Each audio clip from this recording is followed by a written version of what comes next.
And live from the broadcasting house here in Nairobi, you're just in time for KBC Lunchtime News on the 16th day of March 2021. Glad you made the time. And of course, you can be part of this broadcast via all our social media platform. We are live on Facebook, on YouTube, and also on Twitter. Not forgetting our KBC app. My name is Njue. Lensa Odingo will be handling the sign language interpretation for this live newscast. Straight to the news. Police in Kabete, Kiambu County have confiscated 100 liters of illicit brew and arrested 5 suspects believed to be behind the sale. Kabete Sub-County Deputy Commissioner Caroline Imaya, who was speaking after a police crackdown, said the liquor will be taken to the government laboratory for testing. Imaya also urged members of the public to be at the forefront in curbing production and consumption of illicit brew. I think high class. We have traced the source of this brew to one of our neighboring sub-counties, and we are going to liaise with our colleagues from the other side so that we can actually establish where this is being manufactured, packaged, and how it is distributed to our sub-county. So we want to urge everybody to be very vigilant and to report any suspicious activity or any illicit brew in our areas. Pombe, bangi imepungua, wakora wamepungua, na kasi za aina mingi zenye zinatuzubua huku sasa imerekebishwa kidogo. In other news, border operators have been urged to take advantage of the registration-free waiver issued by the president to formalize their operations. Nominated Senator Christine Zawadi says this will not only ensure discipline in the sector, but also shield them from unnecessary harassment by security officers.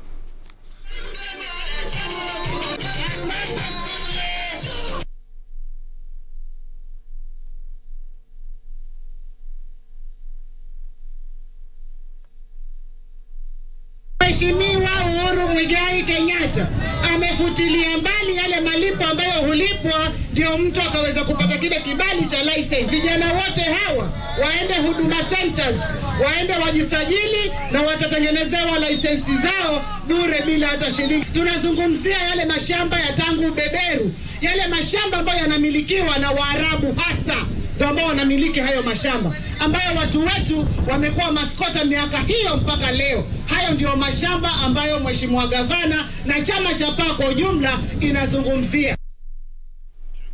Let's now head down to the coast where more than 300 families in Amu Island in Lamu County have benefited from relief food given by the national government. Langoni Chief Haida Ahmed said the relief food is intended to cater for those with low income, people with disabilities, and widows. Those who have benefited or who benefited from the relief food thanked the national government for the gesture. Serikali ya national government na leo tumeweza kudistribute hiyo chakula kwa watu 300 na kuweza kupata chakula cha kama mchele na maharagwe, na kusema kweli serikali imewasaidia wananchi.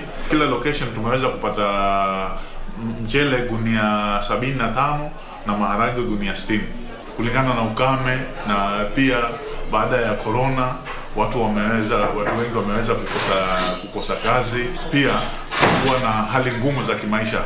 Tuona serikali imeweza kuwasaidia watu na wameweza kujikimu, at least hata kama ni kwa wiki moja watakuwa wamepata ile chakula ya kuwasaidia. And still at the Coast Regional Commissioner John Elungata has tasked reputable private security firms in the region to vet guards prior to recruitment. Elungata contends cases of security guards scheming with criminals are on the rise, and there is need to conduct due diligence before hiring of guards. Ruth Wamboy reports. In the wake of a spike in cases of break-ins into businesses and homes by criminals, Coast Regional Commissioner John Elungata has proposed a thorough vetting of private security guards. If you have accepted that you are a security provider, provide it for that person and for the nation. I know it can be difficult. Watu wanasema tutakuwa targeted, lakini unachunga hapo kwa nini? Why are you a security provider? Know the person you're employing, because most times the people who've given us trouble are people we do not know. And don't hide them. Kama ameiba kwa Bwana Ndegwa, usimwajiri. He says some private security companies have eroded public confidence due to allegations that some of their officers are involved in crime. Wewe unajua huyu mtu anaingia hapa saa ngapi na malori yake? Tunasikia anabeba hii, anabeba ile. You know, ile mnasikia, that is the one we really want to hear. That which you hear as a rumor, that's the most important thing that we want to know. Because this is a trade that goes underground most times. Drugs trade, human trafficking, you know, and those crimes that people commit in the dark.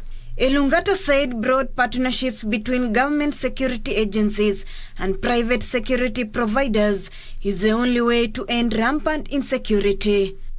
You must be actors who prevented a crime from happening, so that there's no blame game. You're an inside job. You people are the ones who can really make the Nyumba Kumi initiative work better, because you are also right there where the chief is. Mombasa Private Security Forum Chairman Anthony Ndegwa welcomed the partnership, noting that it will address security concerns.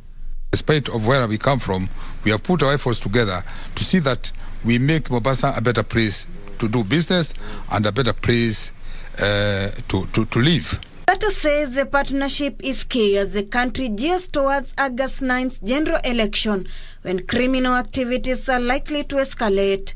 Ruth Wamboy for Lunchtime News. In other news, Teso South Member of Parliament Geoffrey Omuse has said that he is hopeful the bill on increased allocation of Constituency Development Fund would be passed. Omuse noted the bill, which was sponsored by Butere Member of Parliament Tindi Mwale, will double the allocation if passed. Speaking at Kidera Primary School, Teso South Member of Parliament Geoffrey Omuse said that he was confident the bill on Constituency Development Fund would be passed. Katika bunge tuko na mswada ililetwa na Mheshimiwa Tindi Mwale wa Butere na tumeweza kuiunga mkono. Tunataka pesa iongezwe kutoka 2.5% ya total pesa ya serikali to 5%. ambayo ita double whatever we are receiving now. Omuse stating with increased allocation, the burden of school fees on parents will be eased. Wakati ile ya nyuma watu walikuwa napewana kwa sublocation moja, watu watatu ndio walikuwa napata basari, lakini kwa wakati huu sublocation moja kama sublocation ya Kamnoi sublocation tuko na zaidi ya watoto 120 ambayo wanafaidika na basari ya watoto ambao walichukuliwa waliwekwa kwa system. Kila mwaka ni kuenda kuchukua, hakuna kitu kusema tuna apply upya. Kwa hakika imekuwa ni tofauti. Hii shughuli ambayo ameifanya inasaidia sana wanafunzi wetu ambao wengi wanalemewa katika shughuli mambo ya school fees. Ansio Kware, Lunchtime News. To politics now, where Mwingi West Member of Parliament Charles Nguna has lauded Wiper Party leader Kalonzo Musyoka for joining Azimio la Umoja, stating that there is no doubt that Kamba community will be in the next government. Nguna, who was speaking in Kitui after he presided over a commissioning ceremony of the Assistant County Commissioner's Office, said the Kamba community supports the Oka Azimio coalition, which he believes will deliver Kenyans from economic strains.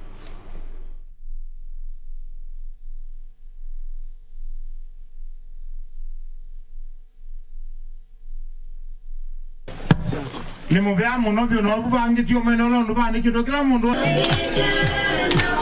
would like to take this opportunity to congratulate our party leader Kalonzo Musyoka for making such a wise decision. I know it took a lot of time, but some of the things we had to ensure it's this coalition agreement is totally under good care with the President Uhuru Kenyatta. Now, a multi-sectoral technical working group committee is in Kisii, has developed is developing a plan of action that seeks to help eradicate early pregnancies. The committee is at the same time urging stakeholders in the community to pool resources and work together to ending teenage pregnancy in the country by the year 2030.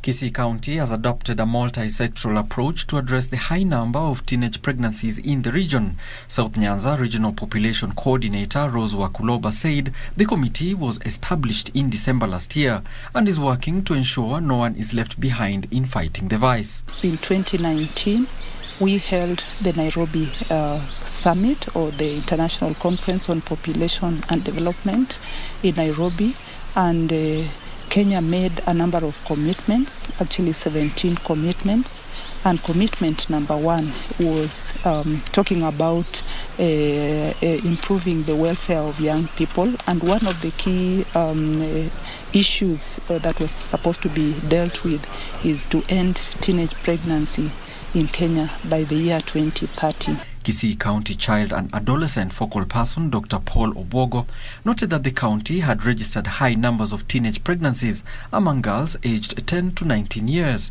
We have just had a very good discussion within Kisii County, following that there is a high number of teenage pregnancy in our county, starting from 10 years to 19 years.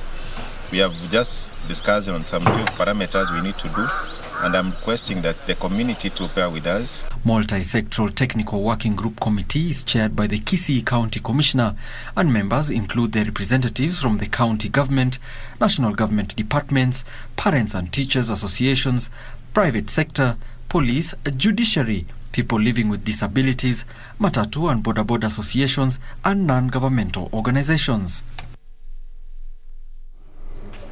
In other news, Kenya Union of Domestic, Hotel, Educational Institutions, Hospitals and Allied Workers Secretary General Albert Njue has urged the government to cushion low-income workers against the rising cost of fuel.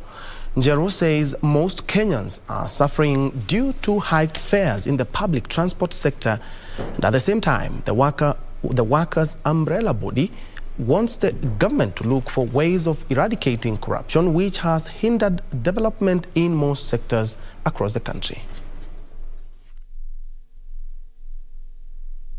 Where we appreciate and we recognize the cost of fuel across the world, more specifically as a result of what is happening with Russia and Ukraine, it is high time we start thinking or now we are going to address the issue of inflation rate. Right now the inflation is almost 15%, and we are wondering, how shall we continue, how shall Kenyan workers, Kenyan farmers, public matatu people, private means people, shall I be able to survive with the existing economy? With this in mind, we are calling upon the government. We are calling upon the investors. We are calling in front of the employers. Let's, as quickly as yesterday, look for ways and means for compensating our workers, farmers, on how we can be able to earn a living. This living, we are no longer talking about minimum wage. We would like to have a living wage.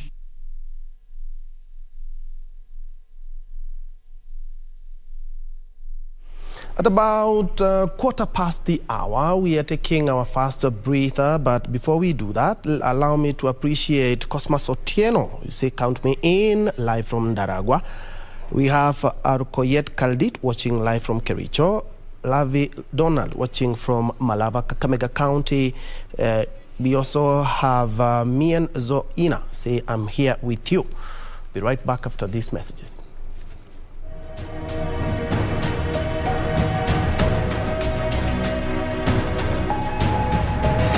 African pressure for Kenyatta's release, when the Kenya African National now threatened the peaceful transfer of power that Britain wanted.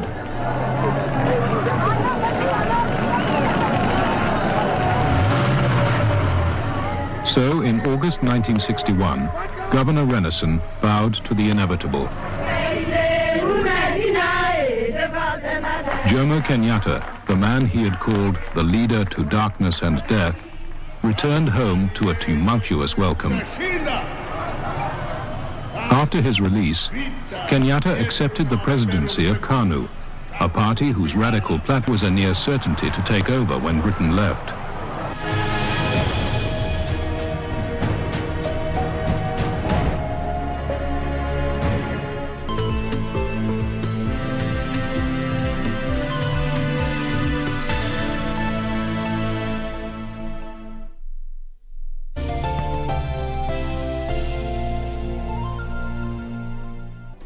Do you have a news story to share with KBC? Get in touch swiftly on email news@kbc.co.ke or call 0723-892-654 or 0734-780-124.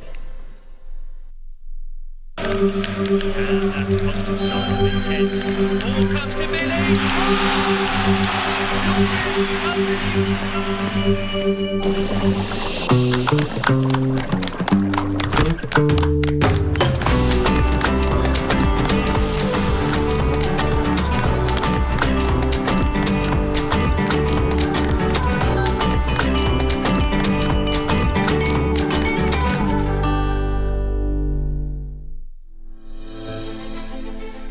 Are you an aspiring candidate in the upcoming general elections? Do you want your agenda and manifesto to reach your voters effectively? At KBC, we have the most comprehensive and credible online platform that has profiles of all prospective candidates. Log on to www.kbc.co.ke/2022 aspirants and let Kenyans know more about you, your past achievements, your manifesto, and your development agenda once you get elected to office. What's more, the website is easy to navigate. We will create your profile, post pictures and short videos with your campaign messages at affordable hosting fees. Log on to www.kbc.co.ke/2022 aspirants today and establish your brand authority as we lead towards the forthcoming general elections.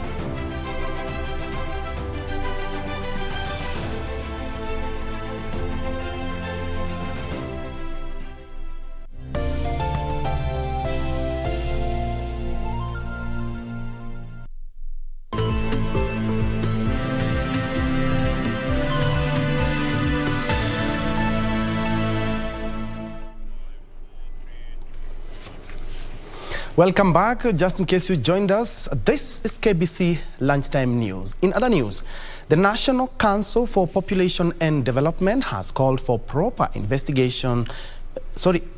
investment in the young generation to secure the country's future.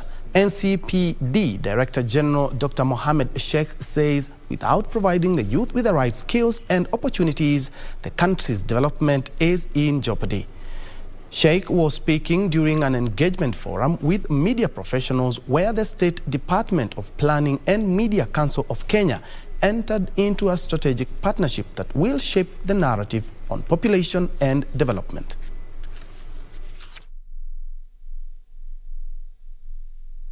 The risk of not engaging the youth is when you're losing the potential of your youth, because a person who is aged at the moment, let's say 20, in the next probably 30 years, 50, look at that person and you have not utilized the potential of that person. For one, you're losing the potential of this category of population. So that's why really we need to do a bit of heavy lifting in the next 30, 40, 50 years. So that like the Asian tigers, within a short period of 30 years, they were able to move from a developing nation to a developed nation because they really harnessed the potential of their youth and made the right investment. So what we are saying as the National Council for Population and Development, at the moment we know what our needs are, what our priority areas, but we need to do the right investment in those priority areas. We think that there is an opportunity for us to build the capacity of both of us as NCPD and the whole of government and MCK, building capacity to appreciate what the needs are. Sometimes the messaging is not developed and shaped in the direction that the public would like to feel. And sometimes we don't always get to know the stress buttons that need to be pressed. But through this partnership together, we are able to shape the content and build the capacity. As the Media Council, we always have a mandate to try in media development to push that the media deals with issue-based journalism. They're all about what is now population and development, how we, when we look at our demographics, what we reflect about it. What do young people need to do? Which skills you build for them, and how does life proceed? So I think that these are some of the matters that we need to reflect about, and the colleagues in the media be able to highlight.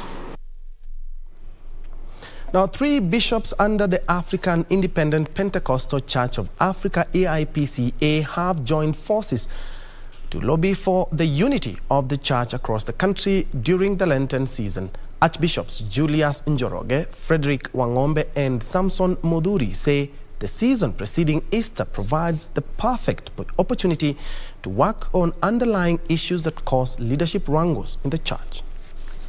Archbishops Julius Njoroge, Frederick Wangombe and Samson Moduri of African Independent Pentecostal Church of Africa are working towards uniting the church. After completing the 3-year now process, we shall hold one nationwide AIPC election to elect one archbishop who will lead a united AIPCA moving forward.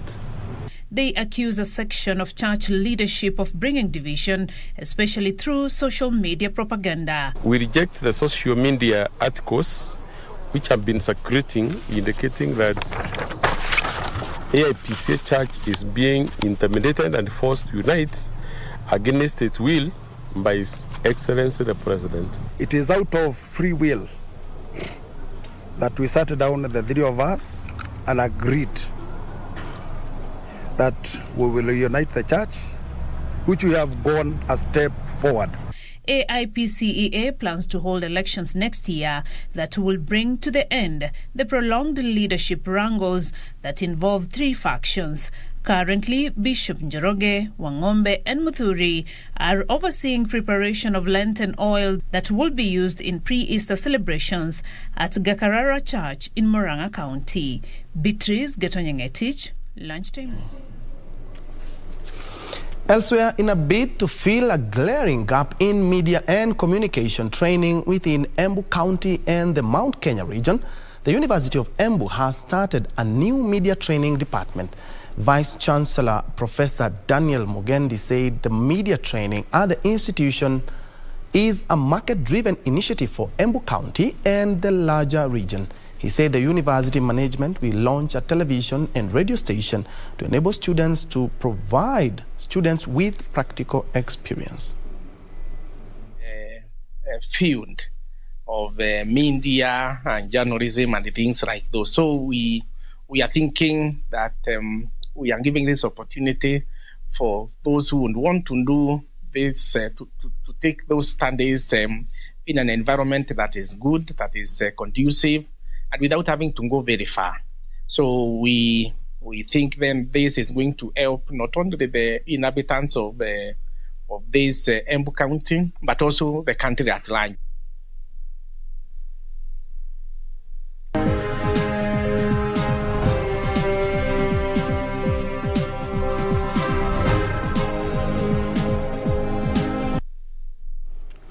In business, Ethiopia is facing an increasing inflation rate and struggling to deliver humanitarian aid to millions of its own residents caught in the drought and civil war as a consequence of the ongoing Russia-Ukraine conflict. Food and oil prices have gone up in the country, making citizens dig deeper into their pockets. Here are the details of this and much more from across Africa. Concerns over oil price hikes and supply shortages are growing in the country as the situation in Ukraine continues to have far-reaching impacts. Ethiopia doesn't have any oil resources, so any impact on oil price will influence it. The Russia-Ukraine conflict is also creating difficulties for the country's wheat import and hampering the country's efforts to provide humanitarian aid to 15 million residents affected by drought and caught in the war in the northern Tigray region. The government is trying to come up with remedies that will curb inflation and strengthen its economy. Meanwhile, Airtel Nigeria has announced the introduction of a new value offering that will afford customers the opportunity to roam their lines in over 100 international destinations, including Ghana, the United Kingdom, Canada, United States of America, Kenya, and the United Arab Emirates. The idea behind the move is to allow its customers to roam their lines while abroad without fear of high roaming costs and enjoy calls at almost local rates in the countries they are visiting while using their Airtel lines. The idea behind the move is to allow its customers to roam their lines while abroad without fear of high roaming costs and enjoy calls at almost local rates in countries they are visiting while using their Airtel lines, thereby eliminating the need to purchase a local makeshift SIM.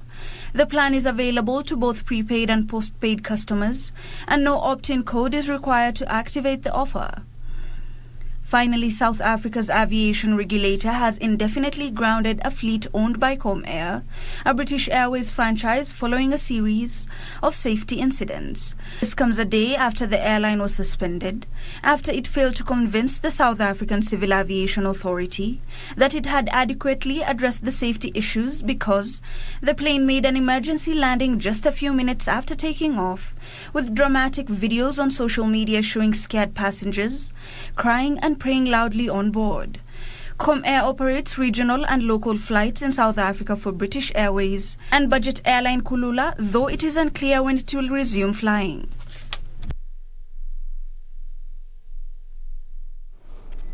Now, it is among the few counties in Kenya that boasts of the best sandy beaches, popular resorts and hotels along the Kenyan coast. Kilifi County, code number 3, is also known to have mixed cultures and is home to Mijikenda's 9 sub-communities. In today's edition of County Fact File, the focus is on Kilifi County.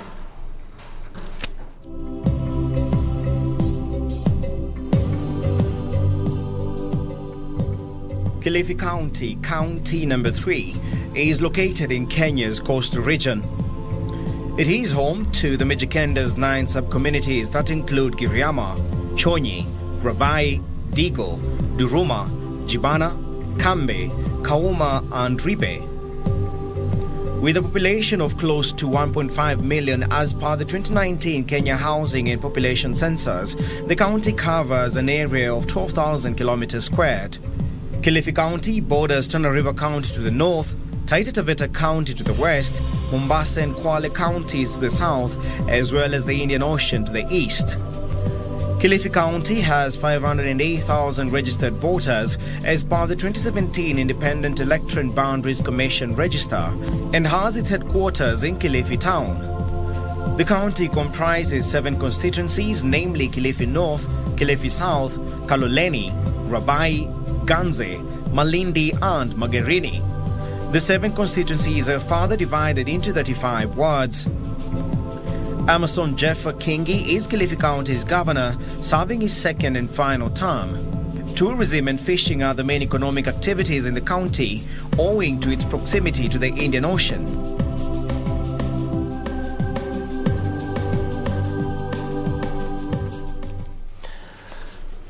Moving on, the opening of the 24 billion shillings KAREMENU Dam in Kiambu County has been pushed forward to June this year due to compensation challenges. The 26.5 billion litre dam is expected to help alleviate water supply challenges in Kiambu and Nairobi counties. Acting Water Principal Secretary Engineer Joseph Njoroge has said the project is 85% complete, with piping and acquisition of land expected to be completed next month. The 59-meter deep multi-billion project dam that started in 2018 has been facing major delays due to land ownership wrangles, financing challenges and contractual disagreements.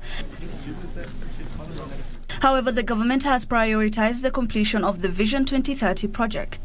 So far, there have been major milestones like tunnel breakthrough, completion of tunnel secondary lining, river diversion, substantial completion of dam foundation treatment works, and pipelaying works. We will have all the works completed, and we will now be able to fully utilize this dam. By that time, we will have gone quite high in terms of filling the dam. Acting Water Principal Secretary Engineer Joseph Njue says the dam would generate 70 million litres of water per day and is expected to address water shortages in Ruiru, Thika, Gatundu, Juja sub-counties as well as Nairobi County. The project now requires 1.2 billion shillings for the acquisition of 350 acres of land and compensation of landowners along the project line. We are now going to close this gate so that we can be able to store the water. And I have been told in 2 months' time, we can now start distributing this water for human consumption downstream. The mega project has 3 main components, among them the dam water treatment plant and 67 kilometers of raw and treated water pipeline ranging from 500 millimeters to 1,000 millimeters. Ready to even look at the priorities that we have, ensure that the roads around the dam area and the community around the dam, the roads are also left in a good condition. 2 terminal tanks are under construction with a capacity of 23,500 meters cubed and 3,000 meters cubed in Ruiru and Juja respectively. At peak, KAREMENU Dam will have the capacity of supplying 70,000 meters cubed of drinking water per day. Some good news for city residents. Moving on, Keroche Breweries is set to reopen after it agreed on a payment plan for taxes owed to the Kenya Revenue Authority. Week-long negotiations culminated at the signing of an agreement that will see Keroche settle tax arrears amounting to 975 million shillings by June of 2024. A tax dispute between Keroche Breweries and the taxman saw the closure of operations of the alcohol manufacturer on 31st of January 2022. Following the closure, Keroche said 250 employees risked losing their jobs and that alcohol worth over 500 million shillings would go to waste. The brewing plant was first shut down by the KRA in December 2021 after the brewery allegedly failed to remit approximately 22 billion shillings in cumulative taxes. Keroche CEO Tabitha Karanja said the company failed to honor the payments owing to a tough operating environment brought about by the COVID-19 pandemic, citing that the brewery could not fully meet all the cash obligations of the company, such as paying taxes, utilities, salaries and suppliers as a result. After a week of negotiations, Keroche and the taxman have reached an agreement that now gives the brewer 24 months, beginning January this year, to clear 975 million shillings in tax arrears. The signed addendum agreement, reached through the alternative dispute resolutions process, will also see the KRA lift agency notice against lending to the brewer issued to 36 banks by KRA. Betty Kiptum, Lunchtime News. Further afield, the owner of KFC, that is Kentucky Fried Chicken, and Pizza Hut said sales plunged by 20% in the first 2 weeks of March as a surge of new COVID cases spread across China.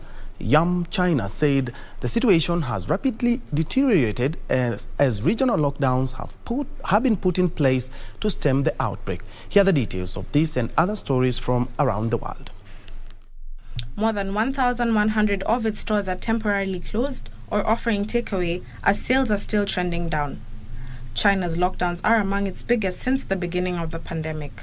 They include the Jilin province, home to companies such as car makers Toyota and Volkswagen, as well as technology hub Shenzhen, as the number of new infections of the Omicron variant of COVID rose.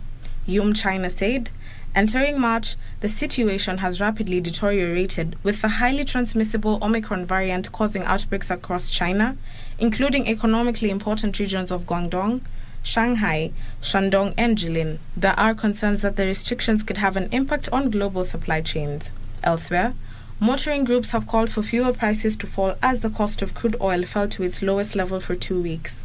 The price of Brent crude, the global benchmark for prices, dropped below $100 a barrel for the first time since the start of March. Petrol prices hit another record high on Monday as oil prices soared after Russia invaded Ukraine, with the price of Brent crude oil hitting a nearly 14-year high at one point. But in the past few days, the price of oil has dropped due to a number of factors, including hopes of progress in ceasefire talks between Russia and Ukraine, and also expectations that demand from China ease as COVID cases there surge. Brent crude fell to about $98 a barrel on Tuesday before recovering some ground. Finally, jet fuel prices are soaring along with other fuel costs, so are airfares. Blame the return of a passenger demand rather than fuel prices if you pay more for a flight this spring or summer. The nation's leading airline executives appeared at a JP Morgan investor conference on Tuesday and all spoke of the much stronger demand for air travel than they had been expecting only months ago. Delta and American both said they had record days for passenger bookings last week. Fuel is the second largest expense for airlines behind labor costs, making up 20% to 25% of operating expenses. Other than Southwest, most carriers do not have long-term fuel contracts, known as fuel hedges, to shield them from spikes in fuel prices. Elsewhere, the government wants local technopreneurs to be directly involved in the development of the innovative ecosystem of KONZA Technopolis. Ministry of ICT and Innovation Principal Secretary Jerome Ochieng says Kenyan technopreneurs should take advantage of new partnership opportunities at the smart city to grow innovation, which is considered a critical catalyst in the fast-tracking the country's transformation. KONZA has really been running a lot of innovation challenges, of which we invite our local tech companies also to participate in these innovation challenges. And working with friends like the Republic of Korea, we will actually see how we can collaborate, and we actually form some form of friendship. We have Korean government has very full trust and very good partnership with the Kenyan governments, and then we would like to really deepen our relations based on these MOUs. And we feel that it will be laying the foundation for future cooperations between the countries, especially in relation to human resource development. So we are quite happy about that.